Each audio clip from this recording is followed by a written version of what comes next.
30 की उम्र पार करते ही ये पेट की चर्बी अचानक इतनी जिद्दी क्यों हो जाती है? मतलब जाने का नाम ही नहीं लेती। ये एक बहुत ही आम प्रॉब्लम है और आज हम इसकी असली वजह को समझेंगे। अच्छा, जरा सोचिए, 20s वाली उम्र याद है? पिज्जा, बर्गर, मीठा कुछ भी खाओ वजन बढ़ता ही नहीं था। और अब 30 के बाद सलाद खा रहे हैं, चीनी बंद है, रोज वॉक भी हो रही है, फिर भी वजन का कांटा टस से मस नहीं होता। लगता है ना जैसे बॉडी ने अचानक से कोई फैट स्टोर वाला बटन दबा दिया हो। पर समझने वाली बात यह है कि इसमें किसी की कोई गलती नहीं है। ये खेल सिर्फ कैलोरी का नहीं है, असल में ये एक बायोलॉजिकल शिफ्ट है। सब कुछ हार्मोन्स का कमाल है। तो फिर सवाल वही है, ये पेट की चर्बी आखिर जाती क्यों नहीं? चलिए आज इसी पहेली को सुलझाते हैं और सिर्फ वजह ही नहीं जानेंगे, इसका एक बहुत सीधा साधा समाधान भी देखेंगे। तो चलिए अब आते हैं मुद्दे की बात पर। इस पूरी कहानी के दो मेन विलेन हैं, दो ऐसे हार्मोन्स जो 30 के बाद शरीर में खलबली मचा देते हैं। पहला विलेन है इंसुलिन रेजिस्टेंस।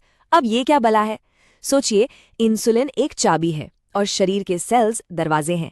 इंसुलिन का काम है खाने से मिली एनर्जी के लिए ये दरवाज़ा खोलना। पर 30 के बाद ये सेल्स थोड़े जिद्दी हो जाते हैं, वो दरवाज़ा खोलने से ही मना कर देते हैं।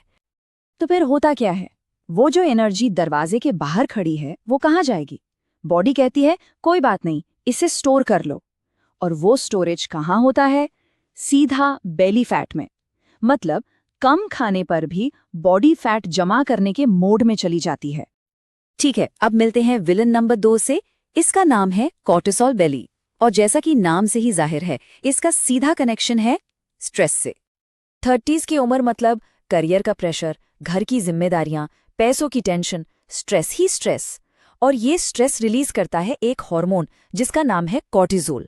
और जानते हैं कॉर्टिसोल की फैट जमा करने की सबसे फेवरेट जगह कौन सी है? जी हाँ, पेट। तो सीधी सी बात है, जितना ज्यादा स्ट्रेस उतनी ज्यादा पेट की चर्बी।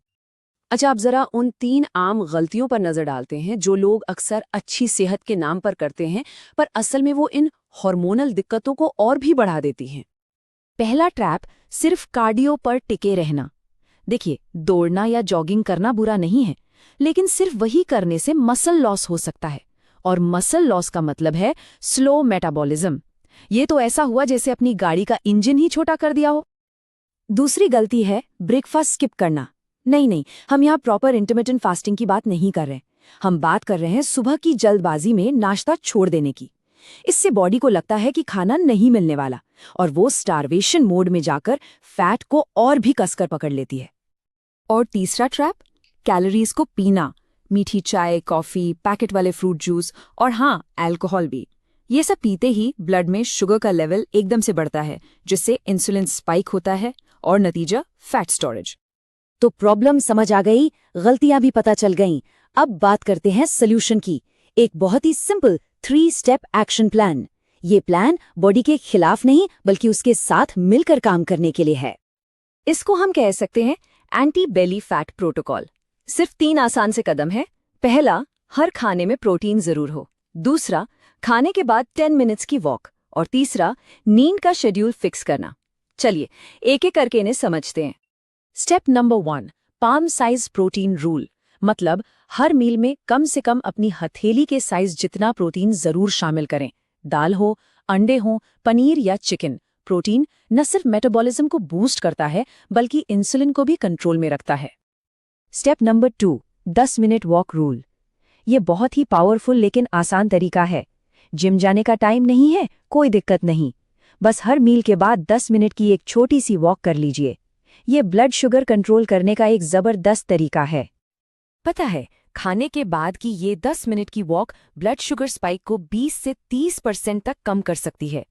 इसका मतलब फैट जमा होने का चांस भी उतना ही कम हो जाता है। और आखिरी और तीसरा कदम, नींद। नींद असल में एक छिपा हुआ फैट बर्नर है। कोशिश करें कि रात में 10:30 या 11 बजे तक सो जाएं। ये कॉर्टिसोल लेवल को मैनेज करने के लिए बहुत जरूरी है। नींद के रोल को कभी भी अंडर एस्टिमेट मत कीजिए। देखिए, कनेक्शन बिल्कुल सीधा है। नींद कम तो कॉर्टिसोल ज्यादा, और कॉर्टिसोल ज्यादा तो बेली फैट भी ज्यादा।